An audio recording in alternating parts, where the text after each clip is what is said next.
Hello বন্ধুরা, আজকে তোমাদের জন্য নিয়ে এসেছি আর একটা নতুন হেয়ার সিরাম, যেটা লাগালে তোমাদের হেয়ার দ্বিগুণ বাড়বে, দ্বিগুণ। আর এটা হচ্ছে আমরা কি দিয়ে বানাবো? এটা হচ্ছে আমরা অনিয়ন দিয়ে বানাবো। তো এর আগেও তোমরা শুনেছো যে অনিয়ন জুস দিয়ে হেয়ার গ্রোথ হয়, অনিয়ন জুস শেয়ার করলে আমাদের হেয়ারটা দ্বিগুণ বাড়ে, অনেকের মুখে শুনেছো। কিন্তু আজকে এই যে হেয়ার সিরামটা কীভাবে বানাতে হয় এটাই আমি আজকে তোমাদেরকে বলবো। তো ফার্স্টে আমরা নিয়ে নিয়েছি একটা পেঁয়াজ।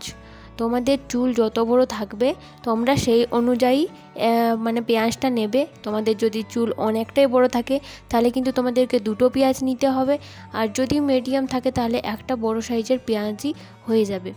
তো পেঁয়াজটাকে আমরা খোসা ছাড়িয়ে নেব ফার্স্ট, তারপরে আমি যেরকমভাবে কাটছি এরকম টুকরো টুকরো করে এরকমভাবে তোমাদেরকেও কাটতে হবে। আর যদি তোমাদের পেঁয়াজ কাটতে অসুবিধা হয় তাহলে পেঁয়াজটা মানে যে খোসাটা থাকে ওটা তুলে একটুক্ষণ থাকতে দেবে, তারপরে পেঁয়াজটাকে টুকরো টুকরো করে নেবে। তাহলেই দেখবে চোখ আর জ্বলবে না, কারণ পেঁয়াজ কাটতে গিয়ে আমাদের অনেকেরই চোখ জ্বলে। তো চলো, এবার পেঁয়াজটা কাটা হয়ে গেছে, এবার দেবো আমরা কারি পাতা। তো কারি পাতা তোমরা মানে যদি পারো তাহলে ফ্রেশটাই নিয়ে আসবে।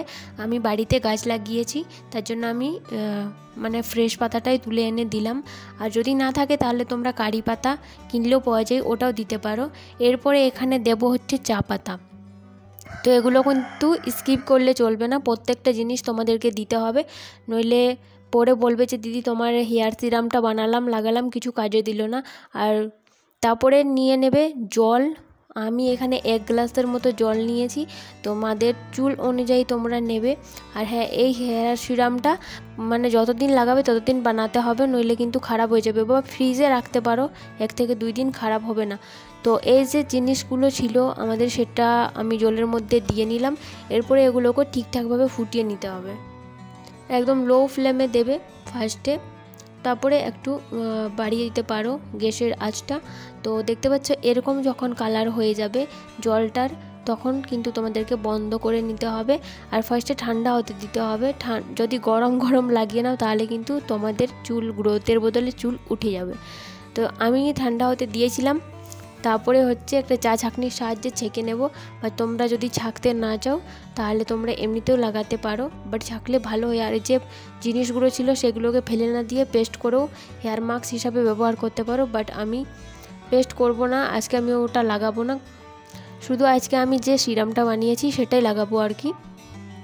তো দেখো, তোমাদের যদি তুলো বা স্প্রে বটল না থাকে তাহলে আমার মতো এরকম দেশি জোগাড় করে একটা নারকেল তেলের বোতল নিয়ে ওটার মধ্যে ভরে তোমরা লাগাতে পারো। এটাতেও কিন্তু অনেকটাই সুবিধা হয়, অসুবিধা হয় বললে চলে না। তারপরে আমি যেরকমভাবে লাগাচ্ছি শীতির ওপরে তোমাদেরকে এক একটা পার্টে ভাগ করে নিতে হবে, মানে পুরো স্ক্যাল্পটাতে যেমন লাগে আর কি। তো দেখতে পাচ্ছ আমি পুরো একটা শীতি ভাগ করে অ্যাপ্লাই করছি। তো এটা যেহেতু ওয়াটার বেস, তার জন্য নিচের দিকে নামবেই, মুখে লাগবেই।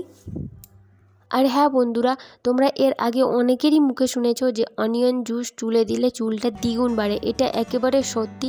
তোমরা যদি ট্রাই না করে থাকো একদম ট্রাই করবে বাড়িতে।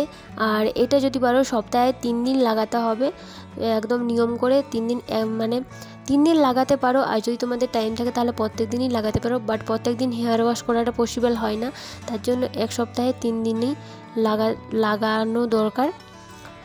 তো দেখতেই পাচ্ছ এরকমভাবে প্রত্যেকটা চুল পাট করে করে আমাদেরকে এরকমভাবে লাগিয়ে নিতে হবে। আর এটাও তোমরা জানো যে কারি পাতাও আমাদের চুলের জন্য খুবই উপকারী, খুবই হেল্পফুল একটা পাতা। আর কারি পাতা হচ্ছে চিবিয়েও খাই অনেকেই হেয়ার গ্রোথের জন্য। বাট তোমরা যদি খেতে না পারো, কারণ কারি পাতার যে একটা গন্ধ থাকে ওটা একটু অন্যরকম থাকে, তো অনেকেই পারে না। আর যখন এই হেয়ার সিরামটা বানাবে তখনও কিন্তু কারি পাতার গন্ধটা একটু অন্যরকমই লাগে।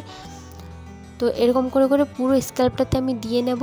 আর এটা যেহেতু বললাম ওয়াটার বেস, তার জন্য আমি বেশি মাসাজ করব না, নইলে কিন্তু চুলের যে গোড়াগুলো থাকে ভেজা থাকবে, চুলের গোড়াগুলো উঠে যাবে, তখন আরও বেশি হেয়ার ফল হবে।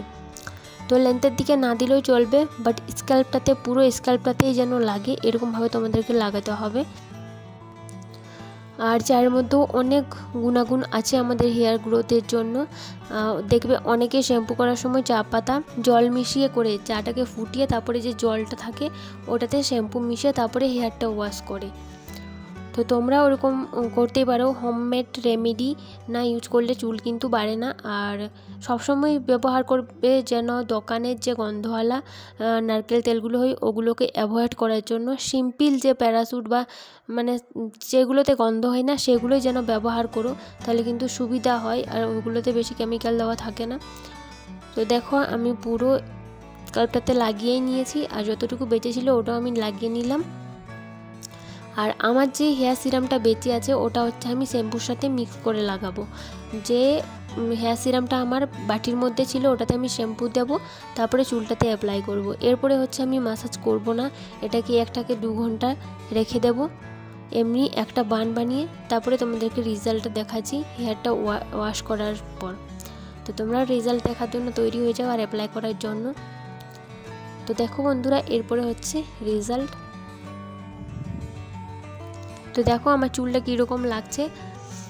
আমি কিন্তু একবারই শ্যাম্পু করেছি, বারবার করিনি, না কোনো কন্ডিশনার কিছুই ইউজ করিনি, তবু দেখো কত ভালো দেখা যাচ্ছে চুলটা। আর সত্যি তোমাদের চুলটা খুবই মানে খুবই দ্বিগুণ বাড়বে এই সিরামটা লাগালে। তো তোমরা বাড়িতে ট্রাই করে দেখতেই পারো। দেখো ব্যাক সাইড দিয়েও চুলটা কীরকম লাগছে। তো আজকের ভিডিওটা যদি হেল্পফুল হয়ে থাকে তাহলে প্লিজ কমেন্ট করে জানিয়ে দিও। আর এরকম আরও হোম রেমেডি ভিডিও দেখার জন্য চ্যানেলটা সাবস্ক্রাইব করে রেখে দিও। তো টাটা, আজকের জন্য সবাই ভালো থেকো আর আমাকেও ভালো রেখো সাবস্ক্রাইব করে দিয়ে। আর দেখো চুলটার লুকটা কীরকম দেখা যাচ্ছে। তো আজকের জন্য টাটা।